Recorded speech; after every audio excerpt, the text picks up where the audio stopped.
ਖਾਲਸਾ ਵਾਹਿਗੁਰੂ ਜੀ ਕੀ ਫਤਿਹ। ਜੁਗ ਜੁਗ ਅਟਲ ਸ਼ਬਦ ਬ੍ਰਹਮ ਸਤਿਗੁਰੂ ਧੰਨ ਸ਼੍ਰੀ ਗੁਰੂ ਗ੍ਰੰਥ ਸਾਹਿਬ ਸੱਚੇ ਪਾਤਸ਼ਾਹ ਜੀ ਦੀ ਪਾਵਨ ਪਵਿੱਤਰ ਹਜ਼ੂਰੀ ਅੰਦਰ ਜੁੜ ਬੈਠੀ ਸਾਧ ਸੰਗਤ, ਅੱਜ ਦਾ ਇਲਾਹੀ ਫਰਮਾਨ ਜੋ ਧੰਨ ਗੁਰੂ ਗ੍ਰੰਥ ਸਾਹਿਬ ਸੱਚੇ ਪਾਤਸ਼ਾਹ ਜੀ ਨੇ ਸਾਨੂੰ ਗੁਰੂ ਦੇ ਦਰ ਤੇ ਆਉਣ ਵਾਲਿਆਂ ਨੂੰ ਬਖਸ਼ਿਸ਼ ਕੀਤਾ ਹੈ। ਸ਼ਹੀਦਾਂ ਦੇ ਸਰਤਾਜ, ਮਾਨਵਤਾ ਦੇ ਰਹਿਬਰ, ਬਾਣੀ ਕੇ ਬੋਹਿਤ ਧੰਨ ਗੁਰੂ ਅਰਜਨ ਸਾਹਿਬ ਸੱਚੇ ਪਾਤਸ਼ਾਹ ਜੀ ਦੇ ਪਾਵਨ ਅੰਮ੍ਰਿਤ ਮੁਖਾਰ ਬਿੰਦ ਤੋਂ ਉਚਾਰਨ ਕੀਤਾ ਹੋਇਆ। ਇਸ ਸਮੁੱਚੇ ਸ਼ਬਦ ਦੇ ਅੰਦਰ ਧੰਨ ਗੁਰੂ ਅਰਜਨ ਸਾਹਿਬ ਜੀ ਨੇ ਉਸ ਪਰਮ ਪਿਤਾ ਅਕਾਲ ਪੁਰਖ ਵਾਹਿਗੁਰੂ ਜੀ ਦੀ ਅੰਮ੍ਰਿਤ ਬਖਸ਼ਿਸ਼ ਦੇ ਨਾਲ ਨਿਵਾਜੀ ਹੋਈ ਸ਼ਖਸੀਅਤ ਗੁਰੂ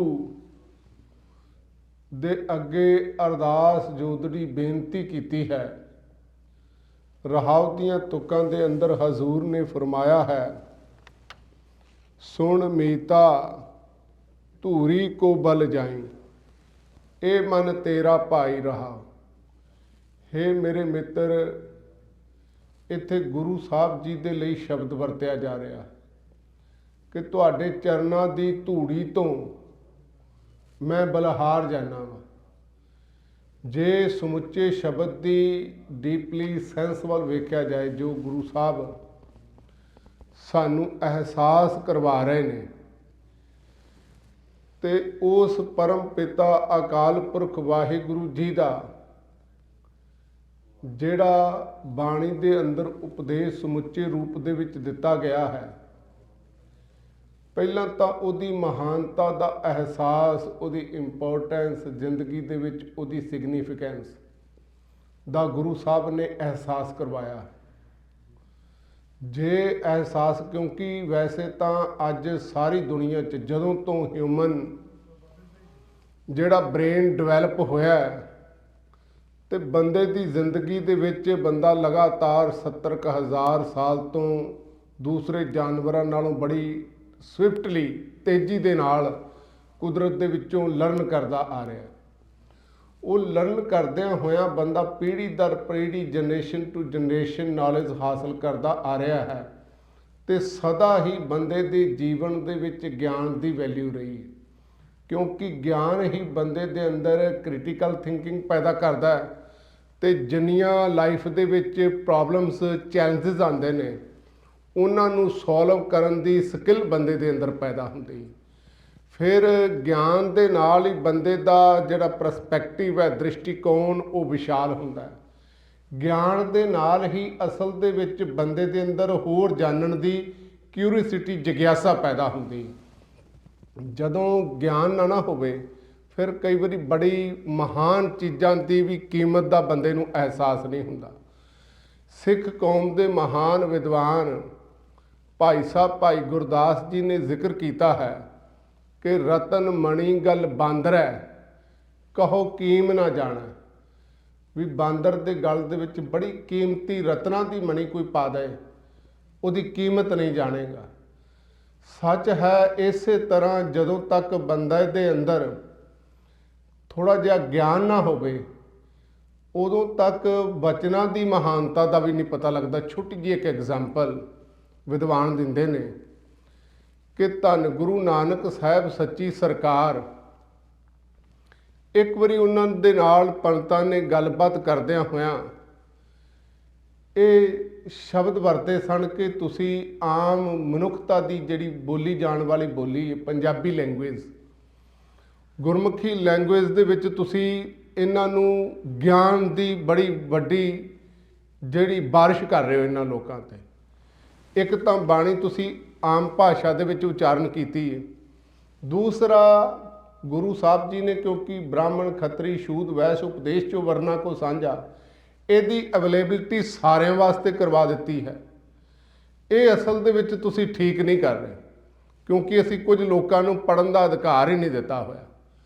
ਤੇ ਜੇ ਸਾਰੇ ਲੋਕ ਪੜ੍ਹੇ ਲਿਖੇ ਹੋ ਜਾਣਗੇ, ਸਤਿਕਾਰ ਕਰਨਾ ਸਾਡਾ ਛੱਡ ਦੇਣਗੇ, ਫਿਰ ਸਾਡੀ ਮਰਜ਼ੀ ਨਾਲ ਸਾਡੇ ਕੋਲ ਆਉਣ, ਕੁਝ ਸਾਲ ਸਾਡੇ ਕੋਲ ਰਹਿਣ, ਸਾਡੀ ਅਧੀਨਤਾ ਜਿਹੜੀ ਇਹ ਕਬੂਲ ਕਰਨ, ਫਿਰ ਇਹਨਾਂ ਨੂੰ ਕਿਧਰੇ ਅਸੀਂ ਗਿਆਨ ਦਿੰਦੇ ਹਾਂ। ਕੁਝ ਚੁਣਿੰਦੇ ਬੰਦਿਆਂ ਨੂੰ, ਜਿਨ੍ਹਾਂ ਨੂੰ ਸਾਡੀ ਮਰਜ਼ੀ ਹੁੰਦੀ ਹੈ, ਉਹਨਾਂ ਨੂੰ ਅਸੀਂ ਗਿਆਨ ਦਿੰਦੇ ਹਾਂ, ਦੂਸਰਿਆਂ ਨੂੰ ਅਸੀਂ ਇਨਕਾਰ ਕਰ ਦਿੰਦੇ ਹਾਂ।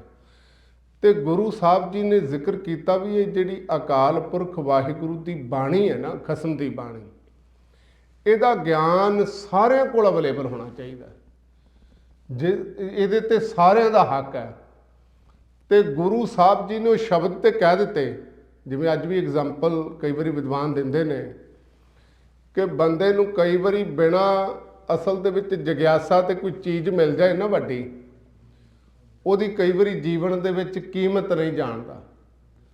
ਜਿਵੇਂ ਕਿਸੇ ਬੰਦੇ ਦੀ ਲਾਟਰੀ ਨਿਕਲਿਆ ਹੈ ਨਾ, ਇੱਕ ਸਰਵੇ ਕਹਿੰਦਾ ਵੀ ਕੁਝ ਸਮੇਂ ਬਾਅਦ ਉਹ ਆਪਣਾ ਪੈਸਾ ਅਸਲ ਦੇ ਵਿੱਚ ਉਡਾ ਦਿੰਦਾ, ਕਿਉਂਕਿ ਜਿਹੜਾ ਆਪਣੀ ਮਿਹਨਤ ਦੇ ਨਾਲ ਅਰਨ ਕਰਕੇ ਅਮੀਰੀ ਹਾਸਲ ਕਰਕੇ ਉਹ ਲੌਂਗ ਟਾਈਮ ਬੰਦਾ ਸਸਟੇਨ ਕਰਦਾ ਅਸਲ ਦੇ ਵਿੱਚ।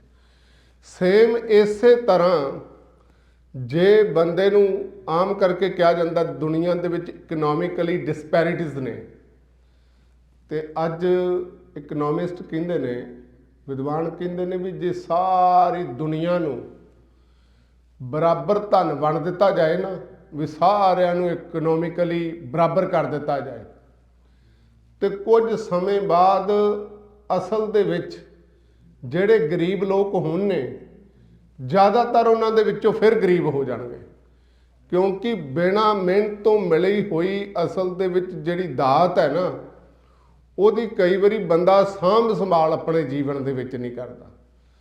ਗੁਰੂ ਸਾਹਿਬ ਜੀ ਨੇ ਬਾਣੀ ਪੜ੍ਹਨੀ ਸਾਰਿਆਂ ਲਈ ਅਵੇਲੇਬਲ ਤਾਂ ਕੀਤੀ, ਤੇ ਅੱਜ ਕਿੰਨੇ ਕੁ ਜਿਹੜੇ ਸਿੱਖ ਨੇ ਜਿਹੜੇ ਆਪ ਬਾਣੀ ਪੜ੍ਹਦੇ ਨੇ, ਤੇ ਤੁਸੀਂ ਵੇਖੋਗੇ ਮੈਜੋਰਿਟੀ ਆਫ ਸਿੱਖਸ ਜਿਹੜੇ ਨੇ ਉਹ ਦੇ ਡੋਂਟ ਰੀਡ ਬਾਣੀ, ਉਹ ਆਪ ਬਾਣੀ ਦੀ ਸਟੱਡੀ ਨਹੀਂ ਕਰਦੇ। ਤੇ ਜਦੋਂ ਆਪ ਬਾਣੀ ਦੀ ਸਟੱਡੀ ਨਹੀਂ ਕਰਦੇ ਤੇ ਫਿਰ ਅਸੀਂ ਉੱਥੇ ਹੀ ਆ ਕੇ ਖੜੇ ਹੋ ਗਏ ਹਾਂ ਵਹਿਮਾਂ ਭਰਮਾਂ ਦੇ ਵਿੱਚ। ਹਰ ਚੀਜ਼ ਅਸਲ ਦੇ ਵਿੱਚ ਅੱਜ ਬੰਦਾ ਇਲਿਊਜ਼ਨ ਦੇ ਵਿੱਚ ਫਸਿਆ ਹੋਇਆ। ਬੰਦਾ ਕਹਿੰਦਾ ਜੀ ਨਾਮ ਕਿਵੇਂ ਜਪਣਾ ਹੈ, ਅਕਾਲ ਪੁਰਖ ਵਾਹਿਗੁਰੂ ਕੀ ਹੈ, ਕਿਵੇਂ ਉਹਦੀ ਪ੍ਰਾਪਤੀ ਹੋਏਗੀ। ਕਹਿਣ ਦਾ ਮਤਲਬ ਗੁਰੂ ਸਾਹਿਬ ਜੀ ਨੇ ਉਹ ਸਾਰੀਆਂ ਗੱਲਾਂ ਬਾਣੀ ਦੇ ਅੰਦਰ ਬਖਸ਼ਿਸ਼ ਕੀਤੀਆਂ ਹੋਈਆਂ ਨੇ, ਪਰ ਬੰਦੇ ਦੇ ਅੰਦਰ ਉਹਦੇ ਪ੍ਰਤੀ ਸਮਰਪਣ ਨਾ ਹੋਣ ਕਰਕੇ, ਕਿਊਰੀਸਿਟੀ ਪੈਦਾ ਨਾ ਹੋਣ ਕਰਕੇ ਬੰਦਾ ਫਿਰ ਅਗਿਆਨਤਾ ਦਾ ਜਿਹੜਾ ਸ਼ਿਕਾਰ ਹੈ। ਇਸ ਕਰਕੇ ਸਿੱਖ ਕੌਮ ਦੇ ਮਹਾਨ ਵਿਦਵਾਨ ਭਾਈ ਸਾਹਿਬ ਭਾਈ ਗੁਰਦਾਸ ਜੀ ਨੇ ਜ਼ਿਕਰ ਕੀਤਾ ਵੀ ਜੇ ਕਿਧਰੇ ਇਹ ਮਹਾਨਤਾ ਦਾ ਅਹਿਸਾਸ ਅੰਦਰ ਨਾ ਹੋਵੇ, ਤੁਰ ਅੰਦਰ ਰਤਨ ਮਣੀ ਗੱਲ ਬਾਂਦਰੈ ਕਹੋ ਕੀਮ ਨਾ ਜਾਣਾ, ਉਹਦੀ ਉਹ ਕੀਮਤ ਨਹੀਂ ਜਾਣੇਗਾ। ਕੜਛੀ ਸੁਆਓ ਨਾ ਸੰਭਲੈ ਭੋਜਨ ਰਸ ਖਾਣਾ। ਤੇ ਕਈ ਵਾਰੀ ਜਿਹੜਾ ਸਕ੍ਰਿਪਚਰਸ ਨੂੰ ਖਾਸ ਕਰਕੇ ਬੜੇ ਮਹਾਨ ਉਪਦੇਸ਼ ਨੂੰ ਵੀ ਕਮਰਸ਼ੀਅਲਾਈਜ਼ ਕਰਕੇ ਕੁਝ ਲੋਕ ਕੜਛੀ ਦੀ ਤਰ੍ਹਾਂ ਉਹਦੇ ਵਿੱਚ ਘੁੰਮਦੇ ਤੇ ਹੈ ਨੇ, ਜਿਵੇਂ ਭੋਜਨ ਦੇ ਵਿੱਚ ਘੁੰਮਦੀ ਕੜਛੀ ਬਣਾਉਣ ਦਾ ਕੰਮ ਕਰਦੀ ਹੈ, ਪਰ ਆਪ ਸਵਾਦ ਨਹੀਂ ਚੱਖਦੀ। ਸੇਮ ਇਸੇ ਤਰ੍ਹਾਂ ਕਈ ਵਾਰੀ ਪ੍ਰੀਸਟਲੀ ਕਲਾਸ ਦੇ ਨਾਲ ਵਾਪਰਦਾ ਕਿ ਜਿਹੜਾ ਧਰਮ ਦੀ ਤਲਾਵਤ ਕਰਕੇ ਜਿਹੜਾ ਲੋਕਾਂ ਨੂੰ ਸੁਣਾਇਆ ਜਾਂਦਾ, ਪਰ ਉਸ ਤਰੀਕੇ ਦੇ ਨਾਲ ਅਮਲ ਦੇ ਵਿੱਚ ਉਹ ਧਰਮ ਜਿਹੜਾ ਨਹੀਂ ਆ ਪਾਉਂਦਾ। ਅਗਲੀ ਗੱਲ ਭਾਈ ਸਾਹਿਬ ਭਾਈ ਗੁਰਦਾਸ ਜੀ ਨੇ ਜ਼ਿਕਰ ਕੀਤਾ, ਡੱਡੂ ਚਿੱਕੜ ਵਾਸ ਹੈ ਕਮਲਾ ਨਾ ਸਜਾਣਾ। ਜਿਵੇਂ ਡੱਡੂ ਦਾ ਚਿੱਕੜ ਦੇ ਵਿੱਚ ਵਾਸ ਹੁੰਦਾ, ਕਮਲ ਦੇ ਫੁੱਲ ਕੋਲ ਬਿਲਕੁਲ ਕੋਲ ਵੀ ਬੈਠਾ ਹੋਵੇ ਪਰ ਉਹਦੀ ਮਹਿਕ ਨਹੀਂ ਮਾਣ ਸਕਦਾ, ਉਹਦੀ ਸੁੰਦਰਤਾ ਨੂੰ ਨਹੀਂ ਉਹ ਨਿਹਾਰ ਸਕਦਾ, ਉਹਦੀ ਵੈਲਿਊ ਨਹੀਂ ਸਮਝ ਸਕਦਾ। ਸੇਮ ਕਈ ਵਾਰੀ ਸਿੱਖ ਪਰਿਵਾਰ ਦੇ ਵਿੱਚ ਜਨਮ ਲੈ ਕੇ ਸਾਰੀ ਜ਼ਿੰਦਗੀ ਬੰਦੇ ਦੀ ਲੰਘ ਜਾਂਦੀ ਤੇ ਬੰਦਾ ਕਈ ਵਾਰੀ ਗੁਰੂ ਗ੍ਰੰਥ ਸਾਹਿਬ ਜੀ ਦੀ ਬਾਣੀ ਦੀ ਮਹਾਨਤਾ ਨਹੀਂ ਸਮਝ ਸਕਦਾ ਆਪਣੇ ਅੰਦਰ, ਜੀਵਨ ਦੇ ਅੰਦਰ। ਤੇ ਇਸ ਕਰਕੇ ਉਹ ਮਹਾਨਤਾ ਦਾ ਅਹਿਸਾਸ ਪੈਦਾ ਹੋਣਾ ਬੜਾ ਜ਼ਰੂਰੀ ਹੈ। ਤੇ ਗੁਰੂ ਸਾਹਿਬ ਜੀ ਨੇ ਬਾਣੀ ਦੇ ਅੰਦਰ ਸਾਨੂੰ ਉਹ ਅਹਿਸਾਸ ਕਰਵਾਇਆ ਹੈ। ਤੇ ਇਸ ਕਰਕੇ ਭਾਈ ਸਾਹਿਬ ਭਾਈ ਗੁਰਦਾਸ ਜੀ ਕਹਿੰਦੇ ਨੇ, ਗੁੱਜਰ ਗੋਰਸ ਵੇਚਦਾ ਖਲ ਸੂੜੀ ਆਣਾ, ਬੇਮੁਖ ਮੂਲੋਂ ਭੁੱਲਿਆ ਦੁੱਖ ਸਹਾ ਜਮਾਨਾ। ਇਸ ਤਰ੍ਹਾਂ ਜਿਹੜਾ ਬੰਦਾ ਗੁਰੂ ਤੋਂ ਬੇਮੁਖ ਹੋ ਗਿਆ, ਬਾਣੀ ਤੋਂ, ਅਸਲ ਵਿੱਚ ਕਈ ਵਾਰੀ ਗੁਰੂ ਗ੍ਰੰਥ ਸਾਹਿਬ ਜੀ ਦੀ ਬਾਣੀ ਨੂੰ ਆਪ ਸਮਝ ਕੇ ਉਹਦੇ ਮੁਤਾਬਕ ਅਮਲ ਕਰਕੇ ਜ਼ਿੰਦਗੀ ਜਿਉਣ ਦੇ ਲਈ ਉਹ ਆਪਣੇ ਆਪ ਨੂੰ ਉਹ ਡੈਡੀਕੇਸ਼ਨ, ਉਹ ਸਮਰਪਣ ਨਹੀਂ ਦਿਖਾ ਪਾਉਂਦਾ, ਜਿਸ ਕਰਕੇ ਸਾਰੀ ਜ਼ਿੰਦਗੀ ਉਹ ਦੁੱਖ ਹੀ ਭੋਗਦਾ ਰਹਿੰਦਾ ਹੈ। ਪਹਿਲੀ ਗੱਲ ਜਿਹੜੀ ਇਹ ਗੁਰੂ ਸਾਹਿਬ ਜੀ ਨੇ ਸਾਡੇ ਅੰਦਰ ਸਾਨੂੰ ਸ਼ਬਦ ਦੇ ਨਾਲ ਜੋੜਿਆ। ਗੁਰੂ ਹੀ ਸਾਡਾ ਗਿਆਨ, ਗੁਰੂ ਸਾਹਿਬ ਜੀ ਨੇ ਕਿਹਾ, ਕਵਣ ਆਰੰਭ ਕਵਣ ਮਤ ਵੇਲਾ, ਤੇਰਾ ਕਵਣ ਗੁਰੂ ਜਿਸ ਕਾ ਤੂੰ ਚੇਲਾ, ਪਵਨ ਆਰੰਭ ਸਤਿਗੁਰ ਮਤ ਵੇਲਾ, ਸ਼ਬਦ ਗੁਰੂ ਸੁਰ ਤੁਨ ਚੇਲਾ। ਸ਼ਬਦ ਨੂੰ ਗੁਰੂ ਸਾਹਿਬ ਜੀ ਨੇ ਗੁਰੂ ਕਿਹਾ ਹੈ। ਤੇ ਸ਼ਬਦ ਦੀ ਸਿਗਨੀਫੀਕੈਂਸ, ਖਾਸ ਕਰਕੇ ਮਹਾਨਤਾ ਇਹ ਗਿਆਨ ਦੀ, ਅਸਲ ਦੇ ਵਿੱਚ ਜਦੋਂ ਥੋੜ੍ਹਾ ਜਿਹਾ ਇਹਦਾ ਅਹਿਸਾਸ ਪੈਦਾ ਹੁੰਦਾ ਹੈ, ਉਸ ਸਮੇਂ ਹੀ ਬੰਦਾ ਗਿਆਨ ਦੀ ਮਹਾਨਤਾ ਨੂੰ ਸਮਝ ਸਕਦਾ, ਆਮ ਬੰਦਾ ਨਹੀਂ ਸਮਝ ਸਕਦਾ। ਇਸ ਕਰਕੇ ਦੂਸਰੀ ਇਹਦੇ ਅੰਦਰ ਗੱਲ, ਸਮੁੱਚੇ ਸ਼ਬਦ ਦੇ ਅੰਦਰ ਗੁਰੂ ਸਾਹਿਬ ਜੀ ਨੇ ਜ਼ਿਕਰ ਕੀਤਾ, ਸੁਣ ਮੀਤਾ ਧੂੜੀ ਕੋ ਬਲ ਜਾਏ। ਇੱਥੇ ਜਿਹੜਾ ਧੂੜੀ ਲਫ਼ਜ਼ ਹੈ ਨਾ, ਧੂੜੀ ਗੁਰਮਤ ਦੀ ਸਮੁੱਚੀ ਗੁਰੂ ਗ੍ਰੰਥ ਸਾਹਿਬ ਜੀ ਦੀ ਬਾਣੀ ਦੀ ਡੀਪਲੀ ਸਮਝ ਵਾਲੀ ਆਈਡੀਓਲੋਜੀ ਹੈ। ਕਿਉਂਕਿ ਸਭ ਤੋਂ ਪਹਿਲੀ ਗੱਲ, ਅਸੀਂ ਜਦੋਂ ਚਰਨ ਧੂੜ ਦੀ ਗੱਲ ਕਰਨੇ ਆ, ਚਰਨ ਕੀ ਹੈ? ਗੁਰੂ ਗ੍ਰੰਥ ਸਾਹਿਬ ਜੀ ਦੀ ਬਾਣੀ ਦੀ ਵਿਆਖਿਆ ਬਾਣੀ ਆਪ ਹੀ ਕਰਦੀ ਹੈ।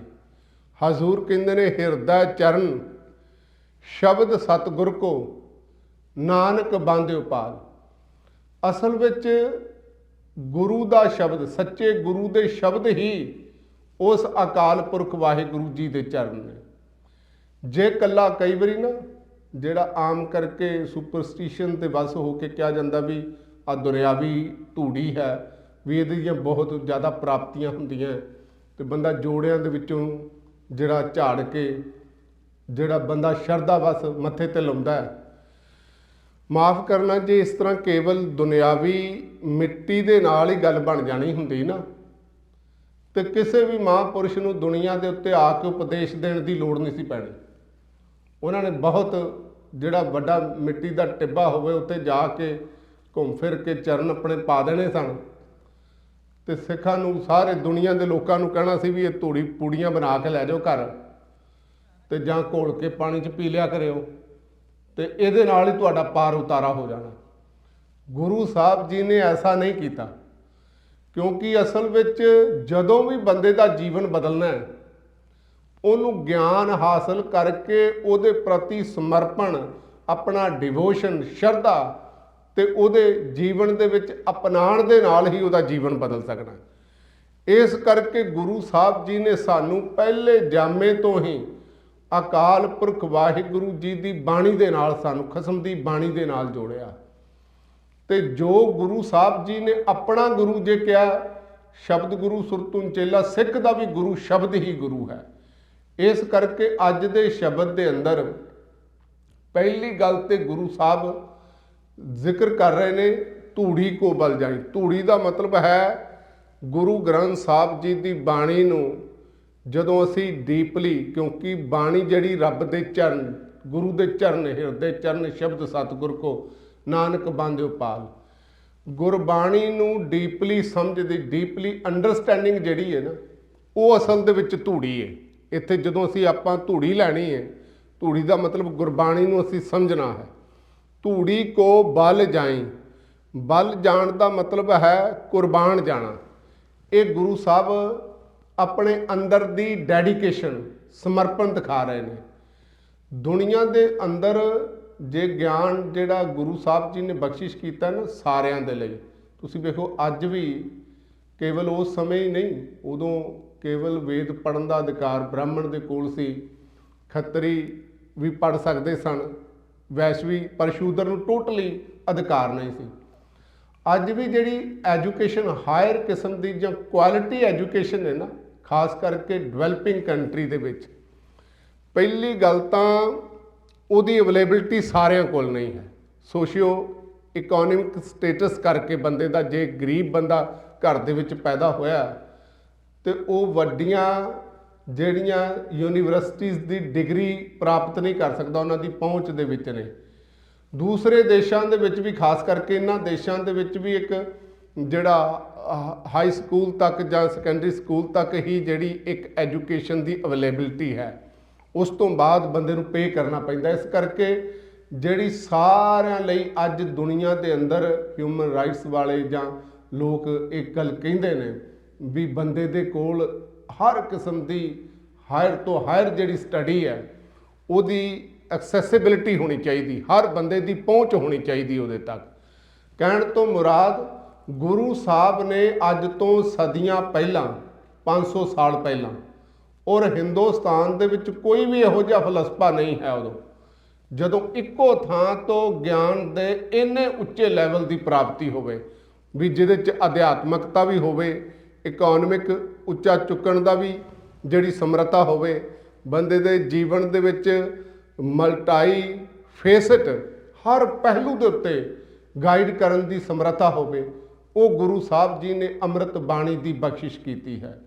ਦੂਸਰੀ, ਗੁਰੂ ਸਾਹਿਬ ਜੀ ਅੱਜ ਇਹਦੇ 'ਚ ਡੈਡੀਕੇਸ਼ਨ ਦੀ ਗੱਲ ਕਰ ਰਹੇ ਨੇ। ਸਾਡਾ ਜਿਹੜਾ ਖਾਸ ਕਰਕੇ ਫਰਜ਼ ਹੈ, ਸਾਨੂੰ ਜਿੱਥੇ ਅੱਜ ਸਮਝਾਇਆ ਜਾ ਰਿਹਾ, ਸੁਣ ਮੀਤਾ ਧੂੜੀ ਕੋ ਬਲ ਜਾਈ।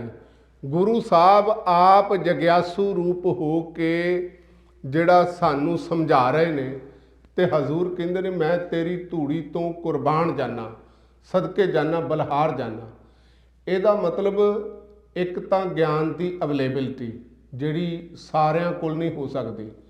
ਕੁਦਰਤ ਦੇ ਅੰਦਰ ਐਕਸਟਰਾ ਆਰਡੀਨਰੀ ਪਰਸਨੈਲਿਟੀਜ਼ ਕੁਝ ਹੀ ਹੁੰਦੀਆਂ ਜਿਹਨੂੰ ਕੁਦਰਤ ਸਪੈਸ਼ਲ ਗਿਆਨ ਦੇ ਨਾਲ ਨਿਵਾਜਦੀ। ਜਿਵੇਂ ਐਡੀਸਨ ਨੇ ਬਲਬ ਬਣਾਇਆ, ਹਰ ਕੋਈ ਨਹੀਂ ਬੰਦਾ ਬਣਾ ਸਕਦਾ, ਪਰ ਉਹ ਬਣੇ ਹੋਏ ਤੋਂ ਲਾਭ ਸਾਰੀ ਮਨੁੱਖਤਾ ਬਾਅਦ ਦੇ ਵਿੱਚ ਉਸ ਟੈਕਨੋਲੋਜੀ ਨੂੰ ਐਡਵਾਂਸ ਕਰਕੇ ਲਗਾਤਾਰ ਜਿਹੜੀ ਲੈ ਰਹੀ ਹੈ। ਸੇਮ ਇਸੇ ਤਰ੍ਹਾਂ ਇੰਟਰਨੈਟ ਹੈ ਜਾਂ ਜਿੰਨੀਆਂ ਵੀ ਮਸ਼ੀਨਸ ਅਸੀਂ ਯੂਜ਼ ਕਰਦੇ ਹਾਂ ਜਾਂ ਸਾਇੰਸ ਦੇ ਫੀਲਡ ਦੇ ਵਿੱਚ ਜਿੰਨੀਆਂ ਵੀ ਇਨਵੈਂਸ਼ਨਸ ਹੋਈਆਂ ਨੇ, ਉਹ ਹਰ ਬੰਦਾ ਨਹੀਂ ਕਰਦਾ, ਕੁਝ ਹੀ ਪਰਸਨੈਲਿਟੀਜ਼ ਦੇ ਕੋਲ ਉਹ ਗਿਆਨ ਹੁੰਦਾ।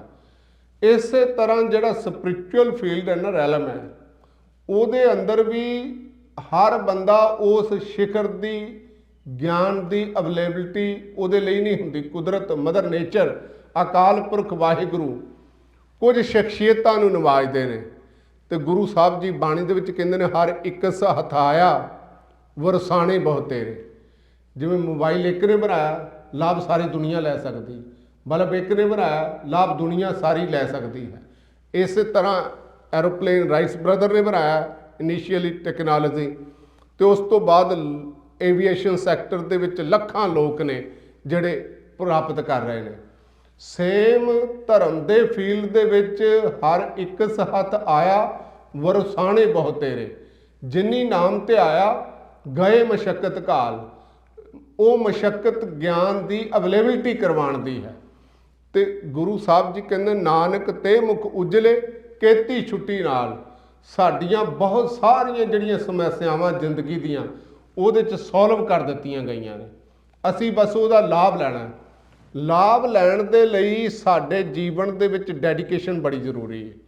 ਜੇ ਡੈਡੀਕੇਸ਼ਨ ਨਾ ਹੋਵੇ, ਜਿਵੇਂ ਬਾਬਾ ਕਬੀਰ ਜੀ ਕਹਿੰਦੇ ਨੇ, ਕਬੀਰ ਸਾਚਾ ਸਤਿਗੁਰ ਕਿਆ ਕਰੇ, ਜੋ ਸਿੱਖਾਂ ਮੈਂ ਚੂਕ, ਅੰਧੇ ਏਕ ਨਾ ਲਾਗਈ, ਜਿਉਂ ਬਾਂਸ ਵਜਾਈਆ ਫੂਕ।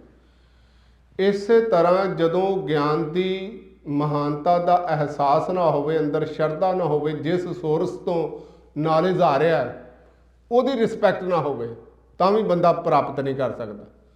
ਅੱਜ ਦੁਨੀਆ ਦੇ ਅੰਦਰ ਨਾ ਐਜੂਕੇਸ਼ਨ ਦੇ ਫੀਲਡ ਦੇ ਵਿੱਚ ਇੱਕ ਸਰਵੇ ਹੈ ਵੀ ਜਿਹੜੇ ਐਕਸਪਰਟੀਜ਼ ਨੇ ਖਾਸ ਕਰਕੇ ਉਹ ਟੀਚਿੰਗ ਫੀਲਡ ਦੇ ਵਿੱਚ ਬੜਾ ਘੱਟ ਜਾਣਾ ਚਾਹੁੰਦੇ ਨੇ। ਇੱਕ ਬੜਾ ਵੱਡਾ ਤਬਕਾ ਹੈ ਜਿਹੜਾ ਟੀਚਿੰਗ ਫੀਲਡ ਦੇ ਵਿੱਚ ਨਹੀਂ ਜਾਣਾ ਚਾਹੁੰਦਾ। ਉਹਦਾ ਇੱਕ ਕਾਰਨ ਹੈ, ਇੱਕ ਤੇ ਲੋ ਸੈਲਰੀਜ਼ ਕਰਕੇ, ਦੂਸਰਾ ਉਹਨਾਂ ਦੇ ਕੋਲ ਪੂਰੀ ਆਟੋਨਮੀ ਨਹੀਂ ਹੈ, ਤੀਸਰਾ ਜਿਹੜਾ ਕਾਰਨ ਹੈ ਜਿਹੜਾ ਲਿਮਟਿਡ ਜਿਹੜੀ ਕੈਰੀਅਰ ਦੀ ਐਡਵਾਂਸਮੈਂਟ ਦੀ ਅਪਰਚੁਨਿਟੀਜ਼ ਹੋਣ ਕਰਕੇ ਉਹ ਨਹੀਂ ਜਾਂਦੇ। ਤੇ ਜਿਹੜਾ ਇੱਕ ਤਾਂ ਇਹ ਕਾਰਨ ਹੈ, ਦੂਸਰਾ ਵੀ ਉਹਦੇ 'ਚ ਰਿਸਪੈਕਟ ਉਸ ਲੈਵਲ ਦੀ ਨਹੀਂ, ਜਿਸ ਕਰਕੇ ਬਹੁਤੇ ਕਾਰਪੋਰੇਸ਼ਨ ਘਰਾਣਿਆਂ ਦੇ ਕੋਲ ਜਾਂ ਪੜ੍ਹੇ ਲਿਖੇ ਹੋਰ ਜਿਹੜਾ ਫੀਲਡ ਦੇ ਵਿੱਚ ਜਾਣਾ ਚਾਹੁੰਦੇ ਨੇ। ਸੇਮ ਇਸੇ ਤਰ੍ਹਾਂ ਧਰਮ ਦੀ ਦੁਨੀਆ ਦੇ ਵਿੱਚ ਵੀ ਵਾਪਰਿਆ, ਜਿੱਥੇ ਅਪਰਚੁਨਿਟੀਜ਼ ਨਹੀਂ ਨਾ ਹੁੰਦੀਆਂ ਉੱਥੋਂ ਬ੍ਰੇਨ ਡਰੇਨ ਹੁੰਦਾ। ਤੇ ਸੇਮ ਸਾਡੇ ਧਰਮ ਦੇ ਫੀਲਡ ਦੇ ਵਿੱਚ ਵੀ ਬਹੁਤ ਚੰਗੇ ਪੜ੍ਹੇ ਲਿਖੇ ਨੌਜਵਾਨ ਇਸ ਫੀਲਡ ਦੇ ਵਿੱਚ ਨਹੀਂ ਆਉਂਦੇ, ਕਿਉਂਕਿ ਇਸ ਕਰਕੇ ਉਹਦਾ ਕਾਰਨ ਵੀ ਉਸ ਕਿਸਮ ਦੀ ਜਿਹੜੀ ਰਿਸਪੈਕਟ ਹੋਣੀ ਚਾਹੀਦੀ ਉਸ ਫੀਲਡ ਦੇ ਵਿੱਚ, ਉਹ ਲੈਕ ਆਫ ਰਿਸਪੈਕਟ ਕਰਕੇ। ਤੇ ਉਹ ਗੁਰੂ ਸਾਹਿਬ ਜੀ ਨੇ ਬਾਣੀ ਦੇ ਅੰਦਰ ਤੈਂ ਸਾਹਿਬ ਕੀ ਬਾਤ ਜੇ ਆਖੈ ਕਹੋ ਨਾਨਕ ਕਿਆ ਦੀਜੈ ਸੀਸ ਬੜੇ ਕਰ ਬੈਸਣ ਦੀਜਾ ਬਿਨ ਸਿਰ ਸੇਵ ਕਰੀਜੈ, ਇਹ ਵੀ ਹਜ਼ੂਰ ਨੇ ਬਾਣੀ ਦੇ ਅੰਦਰ ਹੁਕਮ ਕੀਤਾ ਹੋਇਆ। ਇੱਥੇ ਗੁਰੂ ਤੋਂ ਬਲਹਾਰ ਜਾਣ ਦੀ ਗੱਲ ਗੁਰੂ ਸਾਹਿਬ ਕਰਦਿਆਂ ਹੋਇਆਂ ਗੁਰੂ ਸਾਹਿਬ ਜੀ ਕਹਿੰਦੇ ਨੇ ਧੂੜੀ ਕੋ ਬਲ ਜਾਏ, ਜਿਹਦਾ ਮਤਲਬ ਹੈ ਜਿਹੜੀ ਸ਼ਖਸੀਅਤ ਕੋਲੋਂ ਨੌਲੇਜ ਲੈਣਾ ਉਹਦੀ ਰਿਸਪੈਕਟ ਸ਼ੋਅ ਕੀਤੀ ਜਾ ਰਹੀ ਹੈ, ਉਹਦੇ ਪ੍ਰਤੀ ਸਮਰਪਣ ਹੈ। ਤੇ ਸੱਚ ਹੈ, ਜਦੋਂ ਗੁਰੂ ਗ੍ਰੰਥ ਸਾਹਿਬ ਦੇ ਚਰਨਾਂ ਦੇ ਵਿੱਚ ਵੀ ਆਉਂਦੇ ਆ ਨਾ ਤੇ ਅਸੀਂ ਨਮਸਕਾਰ ਕਰਨੇ ਆ।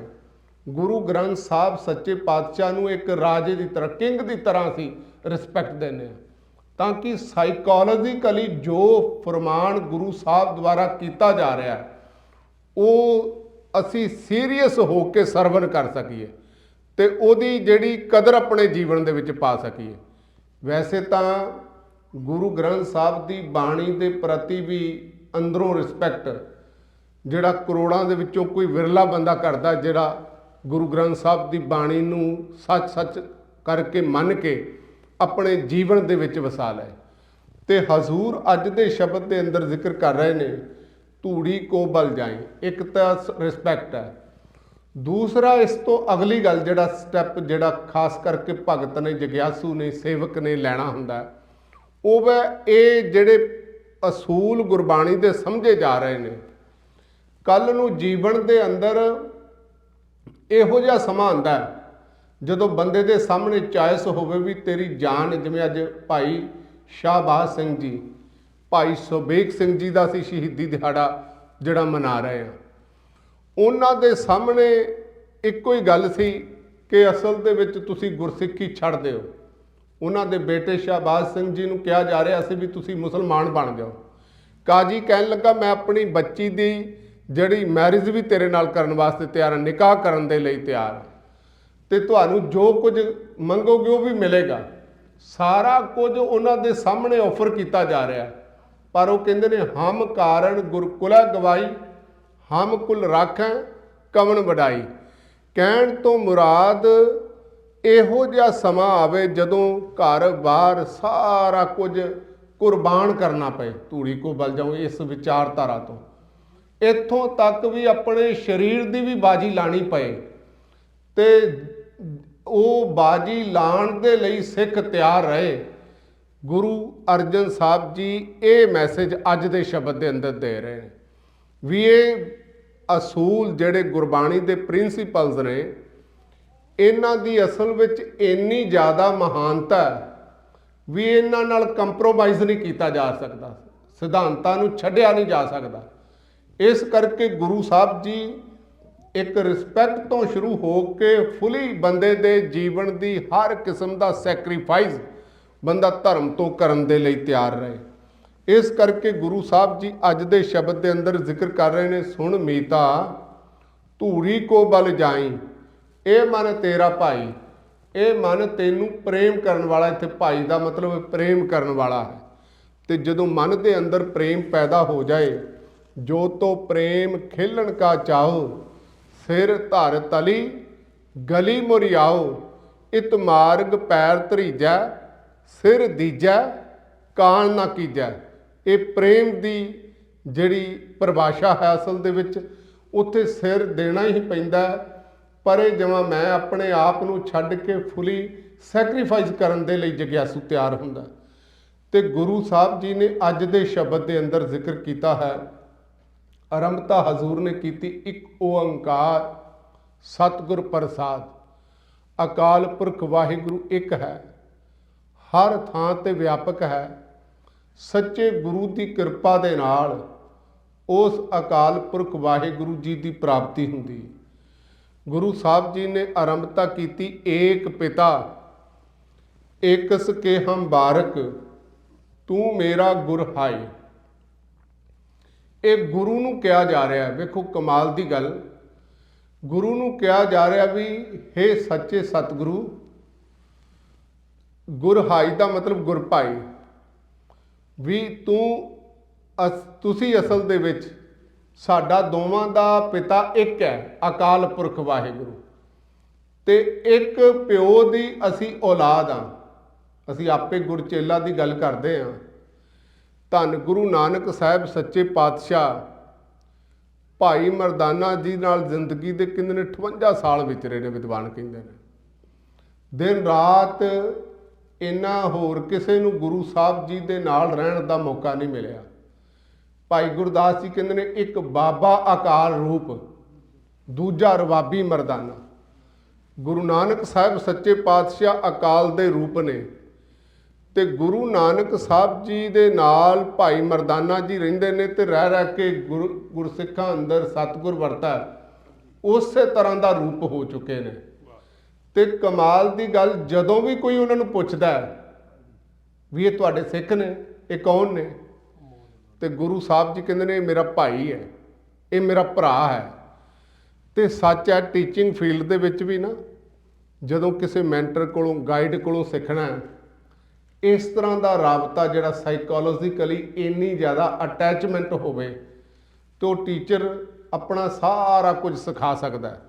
ਇੱਥੇ ਕਿਉਂਕਿ ਜਦੋਂ ਗੁਰਬਾਣੀ ਨੂੰ ਵਾਚਨੇ ਆ, ਤੇ ਸਾਡੀ ਹਰ ਲਾਈਫ ਦੇ ਮਲਟਾਈ ਐਸਪੈਕਟ ਦੇ ਨਾਲ ਗਾਈਡ ਗੁਰੂ ਸਾਹਿਬ ਜੀ ਕਰਦੇ ਨੇ। ਤੁਸੀਂ ਵੇਖੋ, ਜੇ ਟੀਚਰ ਬਹੁਤ ਕਰਪਟ ਸੁਭਾਅ ਦਾ ਹੋਵੇ ਨਾ, ਤੇ ਉਹਦਾ ਜੇ ਨੇਚਰ ਠੀਕ ਨਹੀਂ ਹੈ, ਤੇ ਬਹੁਤ ਸਾਰੇ ਲੋਕ ਨੇ ਜਿਹੜੇ ਕਹਿੰਦੇ ਨੇ ਵੀ ਸਾਡੇ ਟੀਚਰ ਠੀਕ ਨਹੀਂ ਸੀ, ਉਹਨਾਂ ਨੇ ਸਾਡੇ ਪੜ੍ਹਾਈ ਦੇ ਪ੍ਰਤੀ ਨਫ਼ਰਤ ਅੰਦਰ ਪੈਦਾ ਕਰ ਦਿੱਤੀ। ਪੁਰਾਣੇ ਜਿਹੜੇ ਟੀਚਰ ਹੁੰਦੇ ਸੀ ਮਾਰ ਕੁਟਾਈ ਕਰਦੇ ਸਨ। ਹਾਲਾਂਕਿ ਮਾਰ ਕੁਟਾਈ ਕਰਿਆ ਐਜੂਕੇਸ਼ਨ ਨਹੀਂ ਆ ਸਕਦੀ। ਹਾਲਾਂਕਿ ਬੰਦੇ ਦਾ ਡਰ ਦੇ ਨਾਲ ਬ੍ਰੇਨ ਪ੍ਰੋਪਰ ਢੰਗ ਦੇ ਨਾਲ ਕੰਮ ਨਹੀਂ ਕਰਦਾ। ਇੱਥੇ ਇਹਨਾਂ ਦੇਸ਼ਾਂ ਦੇ ਵਿੱਚ ਇੱਕ ਟੀਚਰ ਦਾ ਬੜਾ ਫਰੈਂਡਲੀ ਰਿਸ਼ਤਾ ਹੁੰਦਾ ਆਪਣੇ ਸਟੂਡੈਂਟ ਦੇ ਨਾਲ। ਤੇ ਗੁਰੂ ਸਾਹਿਬ ਜੀ ਕਿੰਨੀ ਐਡਵਾਂਸ ਗੱਲ ਕਰ ਰਹੇ ਨੇ ਉਸ ਸਮੇਂ, ਜਦੋਂ ਟੀਚਰਸ ਦੇ ਕੋਲ ਟੋਟਲੀ ਆਟੋਨਮੀ ਸੀ ਵੀ ਜਿਵੇਂ ਮਰਜ਼ੀ ਉਹਨਾਂ ਨੂੰ ਜਿਹੜਾ ਗਾਈਡ ਕਰਨਾ। ਉਦੋਂ ਜਿਹੜਾ ਪੂਰਾ ਜਿਹੜਾ ਟੀਚਰ ਦੇ ਕੋਲ ਆਪਣੀ ਮਨ ਮਰਜ਼ੀ ਹੁੰਦੀ ਸੀ, ਉਹਨੇ ਕਿਵੇਂ ਦੀ ਜਿਹੜੀ ਗਾਈਡੈਂਸ ਦੇਣੀ। ਤੇ ਗੁਰੂ ਸਾਹਿਬ ਉਸ ਸਮੇਂ ਵੀ ਇਸ ਉੱਚੇ ਲੈਵਲ ਦੀ ਗੱਲ, ਜਿਹਨੂੰ ਅੱਜ ਪੋਸਟ ਮਾਡਰਨ ਈਰਾ ਦੇ ਵਿੱਚ ਜਿਹੜਾ ਸਮਝਿਆ ਜਾ ਰਿਹਾ ਵੀ ਐਜੂਕੇਸ਼ਨ ਦੇ ਵਿੱਚ ਪ੍ਰੋਪਰ ਟ੍ਰੇਨਿੰਗ ਹੁੰਦੀ ਵੀ ਕਿਵੇਂ ਸਟੂਡੈਂਟਸ ਨੂੰ ਦੇ ਨਾਲ ਡੀਲ ਕਰਨਾ ਹੈ। ਇਸੇ ਤਰ੍ਹਾਂ ਧਰਮ ਦੀ ਦੁਨੀਆ ਦੇ ਵਿੱਚ ਵੀ ਜਿਹੜਾ ਜੇ ਪੜ੍ਹਾਉਣ ਵਾਲਾ, ਖਾਸ ਕਰਕੇ ਟੀਚ ਕਰਨ ਵਾਲਾ, ਕਿਉਂਕਿ ਗੁਰੂ ਸਾਹਿਬ ਜੀ ਅੱਜ ਗੁਰੂ ਗ੍ਰੰਥ ਸਾਹਿਬ ਜੀ ਦੇ ਰੂਪ ਦੇ ਵਿੱਚ ਨੇ, ਤੇ ਜਿਹੜੀ ਪ੍ਰੀਸਟਲੀ ਕਲਾਸ ਹੈ ਉਹਨਾਂ ਦੀ ਵੀ ਜ਼ੁਬਾਨ ਜਿਹੜੀ ਬੜੀ ਮਿੱਠੀ ਹੋਣੀ ਬੜੀ ਜ਼ਰੂਰੀ ਹੈ। ਬੜੀ ਇੱਕ ਕਮਾਲ ਦੀ ਐਗਜ਼ਾਮਪਲ ਹੈ, ਪਟਿਆਲਾ ਯੂਨੀਵਰਸਿਟੀ ਦੇ ਡਾਕਟਰ ਨਰਿੰਦਰ ਸਿੰਘ ਕਪੂਰ। ਅੱਜ ਕੱਲ੍ਹ ਉਹ ਆਪਣੇ ਆਪ ਨੂੰ ਕਹਿੰਦੇ ਨੇ ਐਥੀਸਟ ਆ, ਮੈਂ ਕੋਈ ਧਰਮ 'ਤੇ ਬਹੁਤਾ ਬਲੀਵ ਨਹੀਂ ਕਰਦਾ। ਤਾਂ ਉਹਨਾਂ ਨੇ ਕਿਸੇ ਨੇ ਸਵਾਲ ਪੁੱਛਿਆ ਸੀ, ਉਹ ਕਹਿਣ ਲੱਗੇ ਜਦੋਂ ਮੈਂ ਸਕੂਲ ਦੇ ਵਿੱਚ ਪੜ੍ਹਦਾ ਸੀ, ਸਾਡੇ ਜਿਹੜੇ ਗੁਰਬਾਣੀ ਪੜ੍ਹਾਉਣ ਵਾਲੇ ਟੀਚਰ ਸਨ ਨਾ, ਉਹ ਬੜੇ ਕੁਰਖ ਸਨ। ਜਿੱਦਣ ਸ਼ਬਦ ਨਹੀਂ ਸੀ ਯਾਦ ਹੁੰਦਾ, ਉਹ ਸਾਨੂੰ ਛੜੀਆਂ ਦੇ ਨਾਲ ਕੁੱਟਦੇ ਹੁੰਦੇ ਸੀ। ਤੇ ਕਹਿਣ ਲੱਗੇ ਇਸ ਤਰ੍ਹਾਂ ਉਹਨਾਂ ਨੇ ਸਾਡੇ ਅੰਦਰ ਨਫ਼ਰਤ ਪੈਦਾ ਕਰ ਦਿੱਤੀ। ਫਿਰ ਮੈਨੂੰ ਮਨ ਦੇ ਅੰਦਰ ਉਦੋਂ ਹੀ ਆਉਣ ਲੱਗ ਪਿਆ ਵੀ ਜੇ ਗੁਰਬਾਣੀ ਇਹਨਾਂ ਦੇ ਮਨ 'ਤੇ ਅਸਰ ਨਹੀਂ ਕਰਦੀ, ਵੀ ਇੰਨਾ ਗੁੱਸੇ ਵਾਲਾ ਸੁਭਾਅ, ਛੋਟੀ ਜੀ ਗੱਲ ਤੋਂ ਜਿਹੜਾ ਤੰਗ ਹੋ ਕੇ ਸਾਨੂੰ ਇਸ ਤਰ੍ਹਾਂ ਸਜ਼ਾ ਦਿੰਦੇ ਨੇ। ਤੇ ਕਹਿੰਦੇ ਨੇ ਫਿਰ ਮੇਰੇ ਮਨ ਦੇ ਅੰਦਰ ਜਿਹੜਾ ਉਹ ਸਤਿਕਾਰ ਨਹੀਂ ਉਸ ਤਰ੍ਹਾਂ ਧਰਮ ਦਾ ਬਣ ਸਕਿਆ। ਤੇ ਸੱਚ ਅੱਜ ਵੀ ਸਾਰੇ ਮਜ਼ਹਬਾਂ ਦੇ ਲੋਕ ਇੱਕ ਗੱਲ ਕਹਿੰਦੇ ਨੇ ਕਿ ਰੱਬ ਸੱਚਾਈ ਪਸੰਦ ਹੈ, ਜਿਹੜਾ ਸੱਚਾ ਬੰਦਾ ਹੈ ਉਹੀ ਰੱਬ ਨੂੰ ਮਿਲ ਸਕਦਾ ਹੈ। ਪਰ ਸੱਚ ਬੋਲ ਕੇ ਵੇਖ ਲਓ, ਧਰਮ ਦੇ ਲੋਕ ਬਰਦਾਸ਼ਤ ਨਹੀਂ ਕਰਦੇ ਕਿਸੇ ਵੀ ਥਾਂ ਦੇ ਉੱਤੇ। ਉਹ ਸੜਕਾਂ 'ਤੇ ਆ ਜਾਣਗੇ, ਅਸਲ ਦੇ ਵਿੱਚ ਹੜਤਾਲਾਂ ਕਰਨ ਲੱਗ ਪੈਣਗੇ।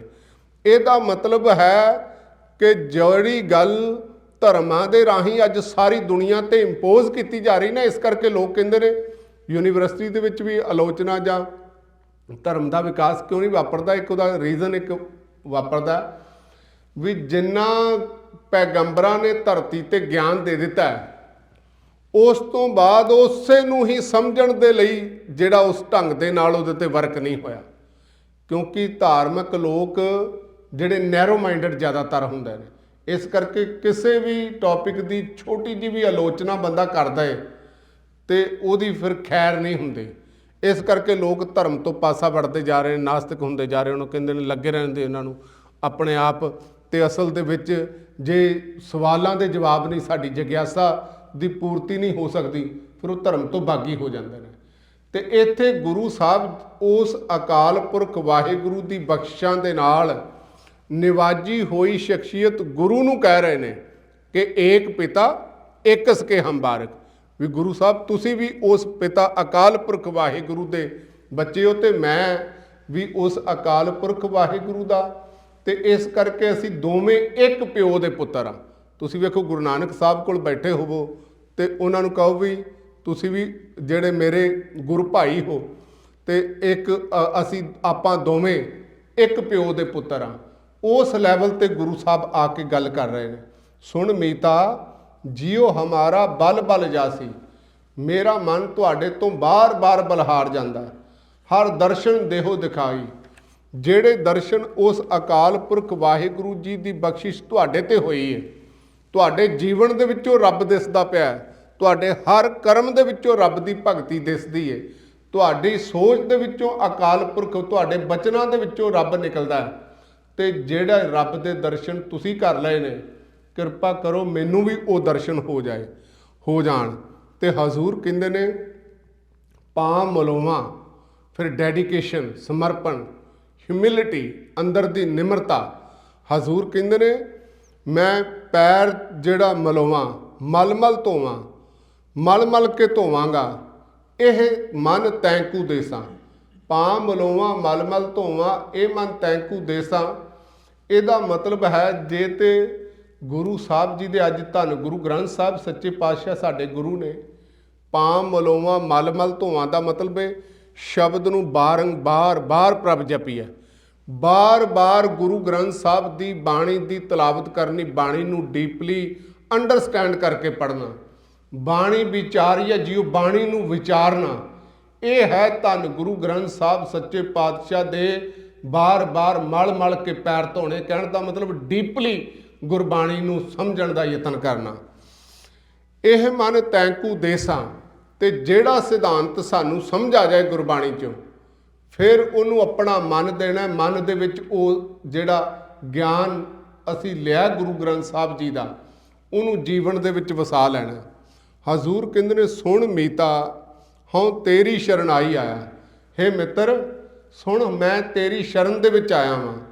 ਪ੍ਰਭ ਮਿਲੋ ਦੇਹੋ ਉਪਦੇਸ਼ਾ, ਮੈਨੂੰ ਇਹੋ ਜਿਹਾ ਉਪਦੇਸ਼ ਦਿਓ ਤਾਂ ਕਿ ਮੈਂ ਵੀ ਉਸ ਅਕਾਲ ਪੁਰਖ ਵਾਹਿਗੁਰੂ ਨੂੰ ਮਿਲ ਸਕਾਂ।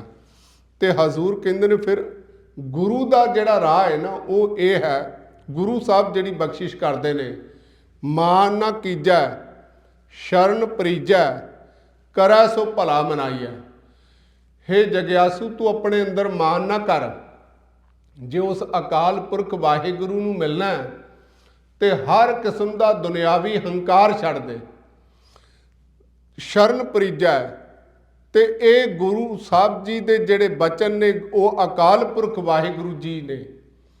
ਗੁਰੂ ਦੇ ਅੱਗੇ, ਗੁਰੂ ਦੇ ਬਚਨਾਂ ਅੱਗੇ, ਅਕਾਲ ਪੁਰਖ ਵਾਹਿਗੁਰੂ ਅੱਗੇ ਤੂੰ ਉਹਦੀ ਸ਼ਰਨ ਦੇ ਵਿੱਚ ਪੈ ਜਾਣਾ। ਸ਼ਰਨ ਦਾ ਮਤਲਬ ਹੈ ਪੂਰਨ ਤੌਰ ਤੇ ਉਹਦੀ ਰਿਫਿਊਜ਼ ਦੇ ਵਿੱਚ ਆ ਜਾਣਾ। ਜਿਵੇਂ ਆਪਾਂ ਇੱਥੇ ਅਮਰੀਕਾ ਦੇ ਵਿੱਚ ਆ ਕੇ ਕਈ ਵਾਰੀ ਰਿਫਿਊਜੀ ਸਟੇਟਸ ਲਿਆ ਜਾਂਦਾ ਹੈ ਨਾ, ਜਦੋਂ ਰਿਫਿਊਜੀ ਸਟੇਟਸ ਬੰਦਾ ਲੈਂਦਾ ਉਹਦਾ ਕੁਝ ਕਾਰਨ ਹੁੰਦੇ ਨੇ ਵੀ ਆਪਣੇ ਕੰਟਰੀ ਦੇ ਵਿੱਚ ਜਿੱਥੇ ਉਹ ਰਹਿ ਰਿਹਾ ਉੱਥੇ ਉਹਦੀ ਐਥਨੀਸਿਟੀ ਕਰਕੇ, ਉਹਦੇ ਪੋਲੀਟੀਕਲ ਵਿਊ ਕਰਕੇ, ਉਹਦੇ ਰਿਲੀਜਨ ਕਰਕੇ, ਉਹਦੀ ਵੱਖਰੀ ਦੇ ਕਲਰ ਕਰਕੇ, ਰਿਲੀਜਨ ਕਰਕੇ, ਕਿਸੇ ਨਾ ਕਿਸੇ ਕਰਕੇ ਉਹਨੂੰ ਖਤਰਾ ਹੁੰਦਾ।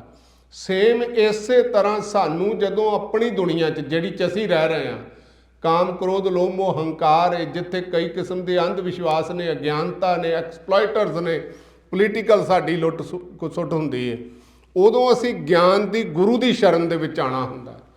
ਤੇ ਜਿਵੇਂ ਦੁਨਿਆਵੀ ਤੌਰ ਤੇ ਪ੍ਰਿੰਸੀਪਲ ਆਫ ਨਾਨ ਰਿਫੋਲਮੈਂਟ ਹੈ, ਜਿਵੇਂ ਇੱਥੇ ਅਮਰੀਕਾ ਦੀ ਧਰਤੀ ਤੇ ਜਿਹਦਾ ਕੋਈ ਪੈਰ ਰੱਖ ਜਾਏ ਜਾਂ ਯੂਰਪ ਦੀ ਧਰਤੀ ਤੇ, ਇਹ ਸਾਰੀ ਇੱਕ ਸਮਝੌਤਾ ਹੋਇਆ ਜਿਹਨੂੰ ਕਿਹਾ ਜਾਂਦਾ ਪ੍ਰਿੰਸੀਪਲ ਆਫ ਨਾਨ ਰਿਫੋਲਮੈਂਟ।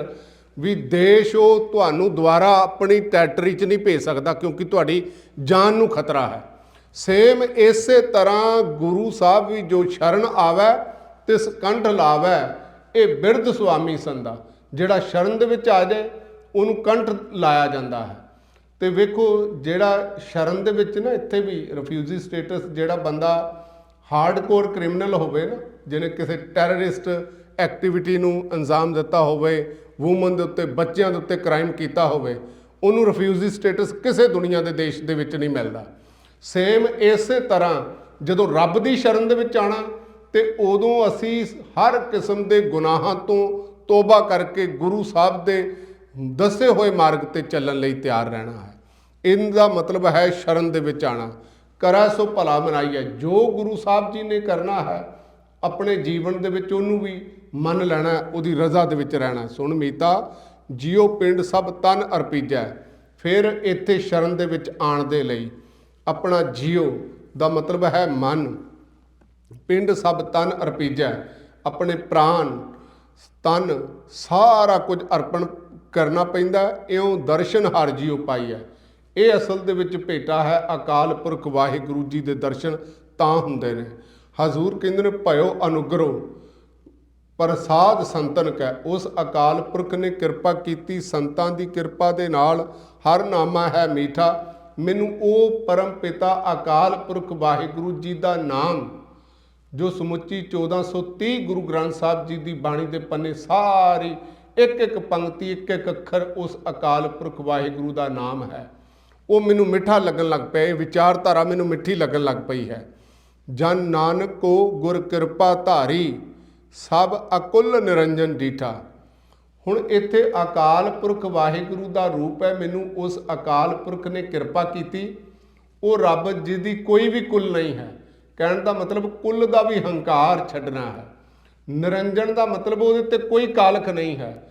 ਇਹਦਾ ਮਤਲਬ ਹੈ ਅਕਾਲ ਪੁਰਖ ਦਾ ਉਹ ਰੂਪ ਜ਼ਿੰਦਗੀ ਦੇ ਅੰਦਰ ਪ੍ਰਗਟ ਹੋਇਆ ਵੀ ਜੀਵਨ ਦੇ ਵਿੱਚ ਕਿਸੇ ਵੀ ਕਿਸਮ ਦੀ ਮੈਲ ਨਾ ਹੋਵੇ, ਨਾ ਕਾਮ ਦੀ, ਨਾ ਕ੍ਰੋਧ ਦੀ, ਨਾ ਲੋਭ ਦੀ, ਨਾ ਮੋਹ ਹੰਕਾਰ ਦੀ।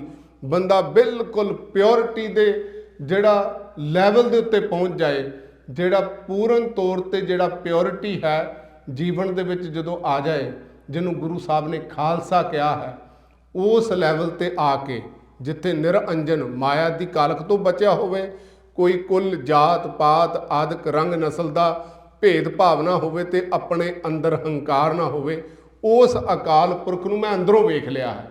ਅਕੁਲ ਦਾ ਮਤਲਬ ਅੰਦਰੋਂ ਵੇਖਣਾ, ਮਤਲਬ ਹੁਣ ਕਿਸੇ ਖਾਸ ਕੁੱਲ ਜਾਤ ਪਾਤ ਨਾਲ ਬੰਦਾ ਆਪਣੇ ਆਪ ਨੂੰ ਐਸੋਸੀਏਟ ਨਹੀਂ ਕਰਦਾ।